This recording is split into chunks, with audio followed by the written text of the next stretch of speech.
Broadcasting from the Attention Era Media Studios in Milwaukee, Wisconsin. This is Two Up Front, presented by Three Lions Pub. I'm Baxter Colburn. And this is Simon Provan. Happy Tuesday, Simon Provan. How are we doing, sir? I am very tired today, Baxter. Are you? Yeah, I share your sentiment. Why are you tired? I know why I'm tired with the newborn in the house, but I'm yeah, curious. you have every reason to be. No, I'm directing my next show at Wisconsin Lutheran College, so Thank you. I had auditions late last night, and of course afterwards I got to sit there and just look at all the possibilities. I haven't gotten cast yet because I just need to sleep on it, but got home around 11:30, midnight, and then St. Nick stopped by our house last night. Oh, did he? He did. Did you cross paths with him based off of when you were coming home? Well, I heard some commotion on the roof. Now, it could be the squirrel living in our attic, or it could have been, well, the reindeer don't come yet. We've heard about the squirrel, I think the squirrel in your attic before on the show. I think you've talked about that before. Yeah, the mice, the squirrels, so I got to get back up there, set some traps. But, alarm clock goes off at 5:45, 6 o'clock to let the girls know that St. Nick was here, so that's why I'm tired. Okay, fair enough. Yeah, just same for me. I mean, baby wakes up a couple times a night. It's crazy. Well, Baxter, here's an interesting thing. As I was walking in today, I thought, I'm going to stop at the deli next door and pick up some coffee. Oh, sure. Well, I walk over there, and the coffee is in a big igloo drink cooler. An igloo? Like the... That's counterproductive for coffee. What the orange drinks used to come in at McDonald's. Oh, like the spinny thing? Yeah, the spinny top, or like you see on the sidelines for soccer teams. So that's what the coffee was in. At $1.75, I thought, I can be tired today. Not worth it. I'll drink more water. It's good for me, I guess. That's right. Yeah, exactly. That's weird. No, thank you. You definitely want to just take a pass on that one. Oh, boy. All right, well, we've got a good show for you today. We've got head coach of the Boston Breakers, Matt Beard, joining us in our second segment, and then goalkeeper for the Chicago Red Stars, Michele Dalton, will be joining us, actually a Wisconsin Badgers alumni as well, too, so a little bit of Wisconsin connection. Absolutely. On the show. So and we'll talk about, not necessarily a Wisconsin guy, but we'll talk about a Marquette guy a little bit later in today's show as well. Yes, exactly. Just a little teaser there. Reminder for you, of course, you can catch the show Tuesday, Thursdays live from 12 to 1 p.m. Central Time, live right here on Spreaker.com. And if you miss any of our shows, you can go to our website, 2upfrontsoccer.com, to get all the information about where to find them. And you can also find us on Facebook and Twitter. We are at 2upfrontsoccer. And, of course, our personal handles are at Simon Provan, at Baxter Colburn. All right, Simon, you talked about the U17s last week on the show, and you were very impressed for the most part. But before we get to that, of course, we are beginning our segment, The Kick Around, brought to you by Too Much Metal for One Hand, which we are very grateful for their sponsorship. But you talked about the U17s. You were impressed by their 7-1 victory over Portugal, if I'm not mistaken. 7-1 win over Portugal. Then they had their most recent win was the 3-0 victory over Brazil. They beat Turkey as well. They finished this tournament, the Nike U.S. Friendly Tournament, or International Friendlies, 15 goals for, 2 goals against. That's great. Wow. And I am impressed with their defense. We've talked about this before, Baxter. Them winning this tournament, hey, it's a good thing. In previous editions, they've lost to Brazil. Brazil comes every time. I think part of it is I want to temper for anybody out there that's going, hey, this is awesome. Now, listen, it is awesome. It is. It's a big accomplishment to beat Portugal and Brazil, and Turkey's nothing to laugh at for the most part about soccer at an international level. Absolutely. But the thing is, Brazil, Portugal, I think I'm not quite so sure about Turkey, but they handle this tournament a little bit different than Brazil. They're still looking at specific players. Yes. Really with the senior men's team in mind. Whereas the USA is looking at this as, we want to win this tournament. Now, John Hackworth did come out and say, look, wins are good. Wins, we do want to win, but not for the sake of development. So it's good to see that development is first and foremost on his mind. But what I would say about this U.S. team, and I said it the same thing after that Portugal game, they've built a good field awareness.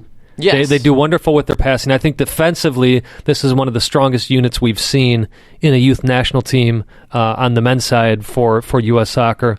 But what I'm still concerned about is the technical ability on the feet that each player has. I think sometimes what you see at this age, the reason some teams do really well at the youth level but not at the senior level, specifically the U.S., is I think you see a lot of good athletes at this age. Oh, yeah. That the U.S. focus so much on the athleticism while all these other countries are really focusing on those foot skills. It's futsal, playing the futsal. Exactly. Basically. We've talked about that and had other guests as well on the show be like, I'm not who I am today if I had not played futsal. And it's obvious. Right. That's why you see the Hispanic countries and the European countries doing so well, because they start at such a young age. And you hear pros like Messi and Ronaldo saying, I played futsal every day and as a kid. And that's why I basically can sleep and run through an entire defense because I know where the ball is at all times. Right. So, they're not too concerned yet at this age about building somebody to play 90 minutes, where I think the U.S. focuses on that so much that even at the national team level, they don't focus enough on the technical ability of each specific player, on the footwork. Exactly. I think it's getting better. I was at a youth tournament this past weekend. I filled in coaching for my daughter's team. It is amazing to see how much more skilled these kids are now than when I was a kid playing. And before that, my brother playing, and he went on to play professionally. All three of them did. So there's a lot of hope there. And I do think a lot of the youth clubs out there don't get enough respect from U.S. soccer fans. I think you do have a lot of good coaches out there now teaching these skills. So we'll see what happens with this U17 team. Now, look, I'm hoping that there'll be a lot of good names that come out of this that we'll see in the senior men's national team. Maybe we have another 2002 on our hands here soon. When Donovan and Beasley came out and played in that 2002 World Cup, 19, 20-year-olds, it was awesome. It was historic for the U.S. Hopefully we see a little bit more of that in the years to come. I agree with you. One thing that we may not be seeing in the years to come, though, Simon, is the NASL. Today is is D-Day, basically. They were making the final decision. The NASL is today about their Division II status, how the New York Cosmos are potentially packing up shop and leaving Indy 11. All those bigger clubs. Just the NASL as a whole is in turmoil. We've talked about it on the program before. USL and the MLS partnership have really made this huge, formidable opponent that NASL just has not been able to overcome. And USL is also pushing for that Division II status, which then leads down the conversation to promotion or relegation at a later conversation, of course.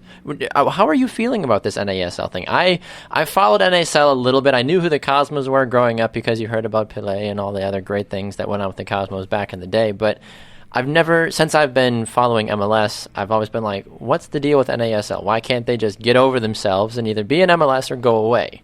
And now I kind of understand what they were doing, now that I've been around the soccer media world more. But again, at this point, the battle is basically lost, in my opinion, and I think that they just need to save whatever little pride that these guys might have left and just move on, honestly. Just accept defeat and move on. Well, here's the thing, is they've already lost 3 clubs, Tampa Bay Rowdies, Ottawa Fury moving to the USL, Minnesota obviously going up to MLS. The trouble is, we know that USL has applied for Division II status. Yes. I won't be surprised if they get it. However, you got to also make sure, since the U.S. soccer basically upped the standards for a Division II, each team needs to have a 10,000-seat stadium. Yep. I think each club owner needs to have $20 million on reserve, something like that. So you're going to have to make sure that these 30 teams in USL meet those standards. I hope so, yeah. So if they don't, what does that mean for those clubs who don't meet those standards? Do they get a couple of provisional seasons in order to build all of that up? I don't know. But going back to the NASL, it doesn't even look like that they could go to Division III status, because to go to Division III, you need 8 teams. And it looks like they'll have dipped below 8 teams to even get Division III status and stay alive. New York Cosmos, they're on the brink of folding. Yeah. They've released all their staff and all their players. Right. As well, after just winning the championship, right. The NASL championship. I don't think... Obviously, you look at the New York Cosmos and NASL. The big New York Cosmos was the reason the first NASL folded. Obviously. I don't think that the Cosmos this time around are the main club in the NASL. I think the Indy 11, a lot more healthy. Oh, 100%. And those are the clubs that I feel for. I don't think we're going to have an NASL next year. No. But it's clubs like Indy 11 that have been very healthy. Peter Wilt did wonderful work with them. Of course, they had MLS aspirations. They could never get a stadium bill passed, so that's basically done for. So that's my big question: is what happens to clubs like the Indy 11? Do they go to the USL? Do you drop to the NPSL even too? That's a much lower division, which they already have a U23 team in that league. Yep, I think the Milwaukee Torrent will see the Indy 11 U23 next year, I believe, in their central. I think division. so. Right? Yes, in the that's Midwest true. Central Division. That's so true. that'll be an interesting thing just from our perspective. Well, and that's the thing too. Is let's say Indy 11 decides to say, you know what, we don't want to play in the USL. We're going to close up shop as well. Now that has ramifications for the NPSL as well. This ripple effect basically across all divisions. I don't know exactly what the best way is to fix it. You've got those people on Twitter that are screaming for promotion relegation. Well, sure, maybe at some point, but you need to be able to just keep your second and third and whatever divisions alive. You need to have stable divisions below the top division. If we had 3 divisions identical to MLS, like how England or anybody else really does, where it's basically just the different teams, but it's the exact same structure and everything works for the most part fluently, then we'd have no. I don't think there'd be any question about it. Well, look, the NASL made mistakes along the way. First, coming out and saying we're here to compete with MLS. We're going to be the better league is the first mistake. Second mistake is the New York Cosmos were offered a spot years ago in MLS, and they said no, we don't want to be part of a league that has a salary cap. We want to be able to operate the way we want to operate. They even applied for MLS with the idea that they could basically be separated from being owned by MLS, which I understand that, but that's when MLS said you don't have enough wealthy investors to make this work,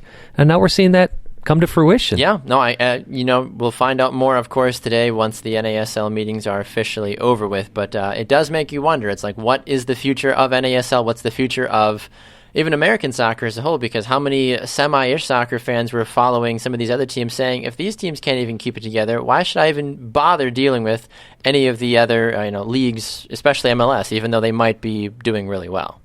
So we'll have to see, I guess, what the future has to hold. We are going to run to a break. When we come back, Boston Breakers head coach Matt Beard will be here with us. Stay tuned. You're listening to Two Up Front, presented by Three Lines Pub. Back after this.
Back inside the Attention Era Media Studios, it's Two Up Front, presented by Three Lines Pub. I'm Baxter Colburn. And this is Simon Provan. All right, Simon Provan. We get to head to our first guest today, joining us on the ShopFutsal.com call-in line. We've had a couple of the players that represent this club, but we've never had the man himself that runs the team. It is Boston Breakers head coach Matt Beard, and he joins us now. Good afternoon, Matt. Welcome to the show, sir. Hi, good afternoon. Thank you. You're glad to have you on the show, Matt. A very interesting 2016 campaign, I think. I think that's one of the many words I'm sure you and many others would use to describe Boston's regular season, but I don't even want to talk about that right now. I want to talk about what the heck you guys have been doing this off-season, though. You've been releasing players, signing new players. It's just been an absolute carousel of everything happening in Boston. Can you give us a little bit of insight? What the heck is going on? Are you just completely scrapping the old ship and saying, let's try it all again and see what happens? No, not really. Look, we last year was a tough year on many fronts. I probably knew deep down after sort of game 5, game 7 that we needed to make changes, and we started planning them changes as early as that last season. But look, we finished bottom last year. We finished bottom the year before. The year before that, they finished second bottom. So we need to make changes. And we've been doing that. And I'm the type of coach that doesn't want to just retain the player for the sake of keeping their rights. Ultimately, they've got the opportunity to go abroad with the players that we've let go, or to try and find themselves something here, and that's something that I felt was important with players that weren't my plans, that we'd done that early, and then we concentrated on our top targets, and we wanted to bring just to improve the roster going forward. And We've done a lot of research. We've watched a lot of games. We've looked at statistics of players, and so far I'm pleased with what we've done. Yeah, Matt, you came over here from England in the coaching in the FA Women's League over there. Won a couple of championships with the Liverpool ladies. How much of that experience do you bring over here, and are you looking for the type of players this off-season like you had in Liverpool? I think, obviously, in England it was slightly easier to rebuild a team because I knew the players, I knew the league, I knew our opposition. Last year was tough for me because obviously I had to finish the campaign at Liverpool, which finished mid-November. I then had the priority of organising my stuff back home and then settling my family into America. I mean, I've taken this off-season to spend a lot of time watching the college game, and I've obviously got experience from my time at Liverpool where we had to rebuild it and start again, and we're sort of going through that process here now at Boston. And I don't want to be going through something like this every off-season. It's obviously takes time for players to gel and stuff like that. So we've got a lot of work to do, especially pre-season. But I had to do it at Liverpool. I've done it at other clubs that I've been at, and I think from my perspective, now that I've got a year under my belt of America, knowing the style, knowing the league, knowing the players, knowing the teams, I'm in a much better position knowing what type of player can play in this league, what type of player I need to recruit to play the way that I like to play personally. And that's something that we've been working on, as I say, since midway through last season. One thing I'm curious about, Matt, you did talk about watching more of the college game as well, too, since you've been here. The college women's soccer has been a staple in the United States for a long time. Based off of what you've seen in just the couple of months you've been able to kind of keep an eye on the game, do you believe that what they're doing here in the States at the collegiate level is benefiting players to go on and play professionally? It's a tough one to answer. I mean, if you look at the College Cup final and the semi-final games, I don't think the quality was, what it should be for players of that age. But then you've got to look at the amount of games that they've played in quick succession. You've got to look at, players coming in and coming off. It disrupts rhythm and stuff like that. There's some really good players in this draft. There's some players that can come in and do well. I think if you look last year, I think there was probably only 4 or 5 that out of 40 that got picked that played on a regular basis in the NWSL. I'm sure that number will double next year because there's a bigger pool of players to choose from. But the transition from being a college player to a pro player is completely different. The levels, yes, absolutely. It's a lot higher. And these young players will need time to adjust to that, and that's something that I learned very quickly last year. Obviously, in England or in Europe, a young player to us is 16, 17, 18. A young player here is 22, 23, and it's completely different. So my understanding of what their knowledge was in comparison to the younger ones back home, it tripped me up a little bit. But obviously, I've learnt my lesson from that. So, Matt, what does a Matt Beard team look like ultimately for you? Well, first and foremost, I like to try and play in the right way. I like to have, an attacking team that gets forward. It's funny. I was looking at the Liverpool-Bournemouth game at the weekend, and people were criticising the defending, but sometimes you just got to applaud the attacking play that goes on in games. It's getting more and more difficult for teams to defend, and I think even in you're seeing lots of high-scoring games right the way across the board now. So, look, we just want to play in the right way. I think we've got the right balance with what I'm looking to do this year. We've signed Harvey, the Norwegian winger, who's an out-and-out winger that can get at players. We've got Dowie that can link up. We've got DeCosta, we've got Rosie White. So we've got lots of attacking players that can create chances and score goals. And that was an area that we were weak at last year in creating chances and scoring goals. So that's something that I wanted to address. And I think we've done that well so far. We're still looking to strengthen, even before the draft. And I'm hoping that we can get all our business done before Christmas so we can just concentrate on who we want to pick from the draft. talking to head coach Matt Beard from the Boston Breakers on the shopfutsal.com call-in line here on Two Up Front. It's interesting, Matt, that you had mentioned that, just breaking away from the women's discussion, but about all the goals being scored right now in the Premier League. Yeah. We saw it in the MLS playoffs as well.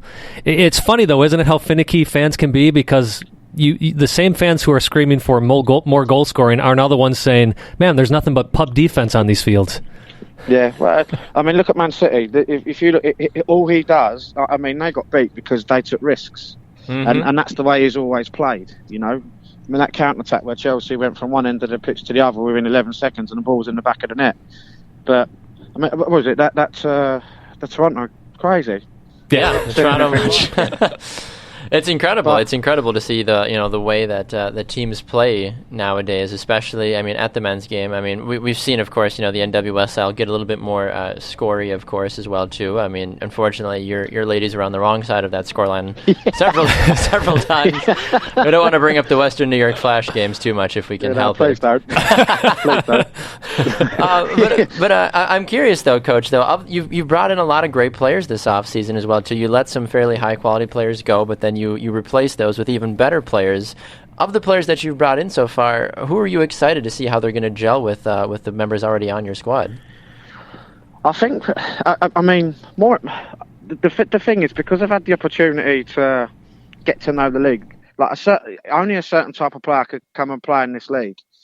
So it's difficult. So only a certain type of player can play in this league. You've got to be athletic. You've got to be strong. You've got to be quick, and that's something that we looked at. I think Rosie White will do really well because she's obviously knows the American game because of her UCLA stuff, and I think she'll do well because she's a very good player. I've worked with DaCosta before, so I know what I'm going to get from her. But Harvey's the one that I'm really excited because I don't think there's anything really like her in this league right now. That's a true style out and out winger that can go inside, that can go outside. She knows when to release it. She'll score goals and she'll assist goals. I'm really excited by what she can do here. But it's like anything. You come into a new country like I did last year. The players need time to settle down and learn the new surroundings because it is a different league. In England, it's now more tactical, teams sitting off each other, and it's like a game of chess. Whereas here, it's open. And if you look at Orlando, for example, they were doing so well with Leanne Sampson coming off the bench when the games opened up, and Leanne was nicking a goal and creating a goal. And when they lost her, that they lost that impact late on in the games. So, yeah, it's a fascinating league. It really is. Matt, quick question about the overall setup of the Boston Breakers. They're one of the few clubs, women's clubs, that has some type of academy. Do you have any hand in that? Eventually, I will do. That's something that I done back home when I went to Liverpool. The first thing for me was to organise, obviously, the first team or the pro team, as we call it here. Then I turned my attention to our development squad and our centre of excellence, and so. I will, once my time allows me to do that. That's something I'm really keen on because I want to make sure, that we develop good players. Not only, whether they bring in a homegrown rule or not, I don't know. But with the new licenses that they're issuing, but I think it's important just for the country, that these players are getting good education at a young age because, for over a decade now back in England. They formed centre of excellences or academies similar to the men's model, where they get training twice a week, playing against the best players in their age group every week. And I think because the country's so big here, that doesn't really happen. So for me, it's important that we produce players, and not just for us, but obviously for the college level and stuff like that. And that's something that's important to me because of my background as well. Awesome. Well, Coach, we really appreciate it. We got to let you run, unfortunately, but we appreciate you taking time to join us on Two Up Front, sir. We hope to talk to you again before the season kicks off in 2017. Cool. Thank you. Absolutely. There goes Coach Matt Beard on the shopfutsal.com call-in line. We're going to take a break. When we come back, we'll go to Chicago, talk to goalkeeper Michele Dalton of the Chicago Red Stars. Hang tight. It's Two Up Front presented by Three Lions Pub.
Back inside the Attention Era Media Studios, it's Two Up Front, presented by Three Lines Pub. I'm Baxter Colburn. And this is Simon Provan. Great show for you today. We just got off the phone with head coach of the Boston Breakers, Matt Beard. He gave us the inside look on what the heck Boston has been doing this last offseason, but very insightful. It's always interesting to hear the imports. You know, he spent so much time in England, and now he's only gotten a season under his belt in the NWSL, and just his view of how he views the women's game and the college game in America is actually really interesting to hear. Well, and it made sense now what's all going on at Boston, that basically he's looked at the last two seasons and said this isn't working. And as he mentioned, he took some of that experience from Liverpool. Now he knows the NWSL, he knows the players in it, and he knew who he wanted. Exactly. So I think that for those that were, much like ourselves, very critical of the work that they were doing, it's kind of one of those moments where you're like, oh, okay. Yep, I understand exactly. now. Okay. Well, we are going to stay in the NWSL, Simon. It's been a while since we've had a double NWSL guest day, but with the off season, of course, players and coaches and such are busier. We get that. So we have the opportunity to speak to number 18 of the Chicago Red Stars. She is one of the goalkeepers, and she is a University of Wisconsin Badger alum. It's Michele Dalton, and she joins us on the program now. Michele, welcome to Two Up Front.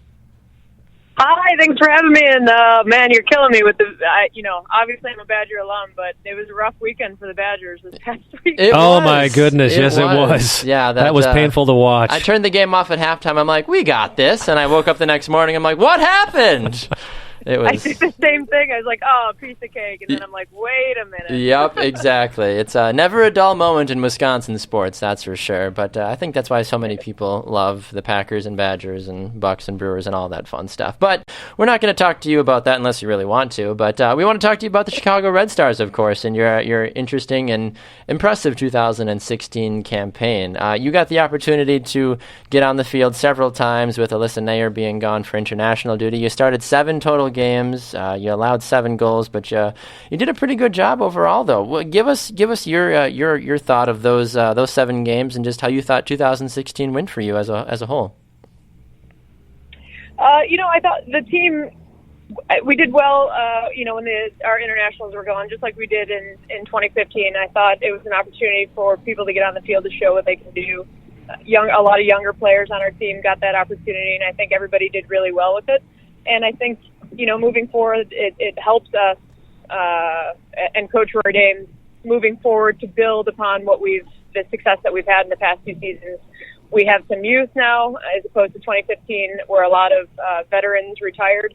And so I think the future is really looking bright for the Red Stars. Now, you talk about the future as a whole. You see so many teams this offseason making moves. Of course, Chicago losing Amanda DaCosta out to Boston, of course. So you lose a very formidable cog in your defense and your midfield as a whole, too. Aside from that, though, Chicago's done a fairly good job, though, of maintaining a lot of their top players. As you head into 2017 and you kind of look ahead, I think that a lot of folks would have to say that Chicago should be in the playoff mix again next season. Do you agree with that based off the players currently on the roster? Yeah, 100%. I mean, as I said, we have some youth now that is, they're showing what we can do or what they can do when given the opportunity, and that's only a positive for us moving forward. So it's great, that we have a lot of returners. Just about everyone's returning, and I think, we have a lot to build upon. Everybody, I am certain, was disappointed in the way the season ended this year, getting so close again in the playoffs. But I think 2017 is looking bright, and it's going to be a good year for us. Talking about specifically defensively, what's it like to train with players like Julie Johnston and Casey Short, who of course have both appeared for the U.S. women's national team this year? Yeah, I have to admit, my first season I was a little starstruck, but they are so welcoming. They're so professional. They are willing to help you out. If you have any questions, those are the guys, that we tend to turn to help us out, to carry the team and help us be successful. So it's neat. It's, one of the highlights of my career is being able to play with them and train with them. And, they only make us better. So it's been awesome. Awesome for me as a non-international to be able to play with players like that. When you talk about the international game, you yourself have actually spent a fair amount of time across the pond playing in several different European countries. I'm not even going to try to pronounce the team that you played for in Sweden, so if you have a pronunciation, that'd be wonderful. But I'm curious to get your thoughts about that Swedish second division team that you played for and your time over there and now to where you are here in the United States. Yeah, it's Karnsveden is kind of how you pronounce it. I say it wrong too, but that's close enough. So basically, just talk like the Swedish chef from the Muppets, and you say it. Yeah, there's basically, there's very few people that know that I'm saying it wrong in the U.S. So I just they'll be like, "Oh wow, okay, sure, yeah, that sounds like a great team." You're like, "Yep, exactly." Be like, "I played for them, and I don't even know what they're called, but it's fine." Yeah, it's totally how you pronounce it. I'm sure. Yeah, no, it was an awesome experience, both in Iceland and in Sweden. The game, soccer, goalkeeping in general is a simple task. You have a soccer ball, and your job is to not allow it to get behind you, essentially, and don't let it get into your goal. So for me, you make it sound so easy. Wow, I feel like I should have been. I played forward my whole life. I feel like I should have just played goalie instead. It sounds so much more simple. Well, yeah, I mean... Is it really that simple, though? I mean, I don't... Doesn't mean it's easy. I was it's just simple. Gonna say, I was like, I get it. You've got one job. Just don't let the ball go in your net. Right. Oh, okay, sure. That's easy. Yeah. Well, when I stress myself out, sometimes because you get caught up in the details. Yes, yep. Because there is a lot flying around. I call my mentors, and they're like, Michelle, just keep the ball out of the net. Quit overthinking things. I'm like, you know what? Right, that's pretty much what I got to do. So when people tell you have literally one job, you literally have one job. It's like, I just got to keep the ball out of the back of the net.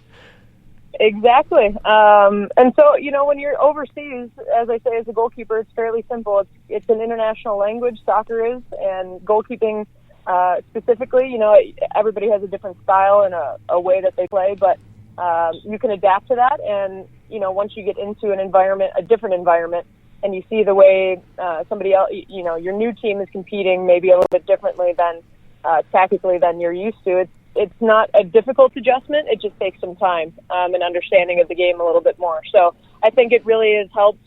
My overseas experience has really helped me overall in my understanding of the game, my knowledge of the game, and specifically the goalkeeping position. Sorry, excuse me. I had a frog in my throat there as I got to the microphone. Our conversation with Matt Beard just a couple minutes ago, he had mentioned about how the college game in the States needs to do a better job of preparing players for the professional level. I'm curious about your thoughts on that. If first of all, if you agree with him on that, and again, being a goalkeeper, maybe it's not apples to apples here, but if you do, what can the college game do to, beyond getting rid of the NCAA, what can the college game do to improve that environment for the women's soccer players? Well, I think my experience at Wisconsin was a very, very professional one. If I had to be critical of the biggest difference to me between the collegiate game and the professional game, from my experience, has been the fitness. In college, it's all about fitness testing. It's fitness-based. Mm-hmm. Everybody runs like a horse, including goalkeepers, which isn't necessarily a bad thing. You want to be fit, but once you get into the professionals and you're talking about you're competing against, 32, 33, 34-year-olds sometimes, they're not out running 5, 6, 7, 8 miles, a day to train. It's more specific to what the coaches are asking them to do tactically. So I think we do a lot more tactical stuff. Certainly fitness is involved, but I think, my college, Wisconsin, did a great job preparing me, I felt, for life after collegiate soccer. But, like I say, I go back to school, to Wisconsin occasionally to train up there, and I've been asked by some of the goalkeepers, what's it like being a pro? What's it like? And I'm like, you're experiencing it. You're not being paid necessarily. You're being paid in other ways, but ultimately it's the same thing. You're probably going to make a little less as a professional than you are right now in college, but it's great to be able to focus on your craft, which is soccer, and not really have anything else to deal with as a pro in terms of, like at school, you have school to deal with, yep. You have social, you have all those things. So as a professional, it's you can't change that from school, though. So as a professional, you just have to kind of adjust to, oh my goodness, this is life. This is kind of the life I've always wanted. Just eat, sleep, dream, breathe soccer. And it's actually really refreshing.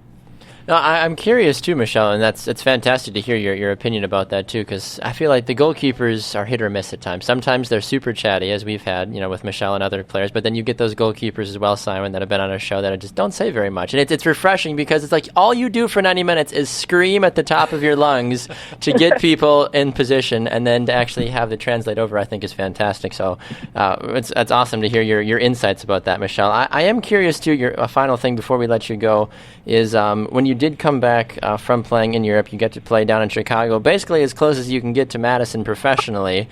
But you're also from you're from Mount Prospect, Illinois, as well too. So was that an exciting moment for you when you found out that you were going back to Chicago, or was that pre-planned? Like, look, I'm only going to play in Chicago if I play in the NWSL. No, my plan, and honestly, when I give speeches or I speak to young aspiring players, I say, listen, have a dream and have a goal, but don't make it such a narrow focus, because the more narrow you get with your dream, the less likely you are to achieve it. So ultimately, my goal was to play professional soccer. I did want to go to Europe. The circumstances that I was presented with at the time when I graduated from Wisconsin, I didn't have the option to play here because the league folded. So I was forced to go overseas. And then when I had always dreamt about coming home, it was just a matter of, is the league going to be stable? And if so, at what time? And so when I left Sweden, I actually came home and immediately, a lot of people don't know this, had a shoulder surgery, which sort of, wow. When you have an injured goalkeeper, not necessarily injured, I would have been fine. It was a quick recovery, but teams back in Europe were no longer interested in me. So then, yeah.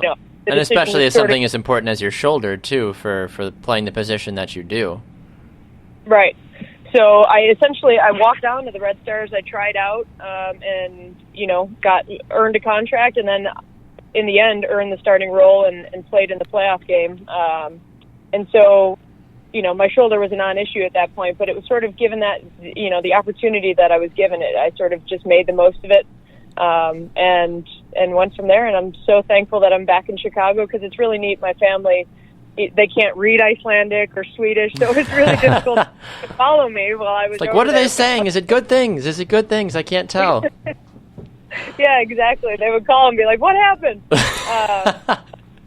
But, not only to be back in the United States playing, but being back in my hometown and having all of my family and friends come out and support me regularly. It's so rewarding, and it literally is. Right now I'm living my dream, and I couldn't be happier.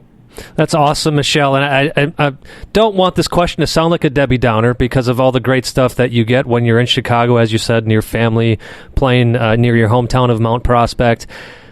I'm curious, though, if an NWSL team were to come along and say, hey, we want you to be our starter full-time, would that be a tough decision?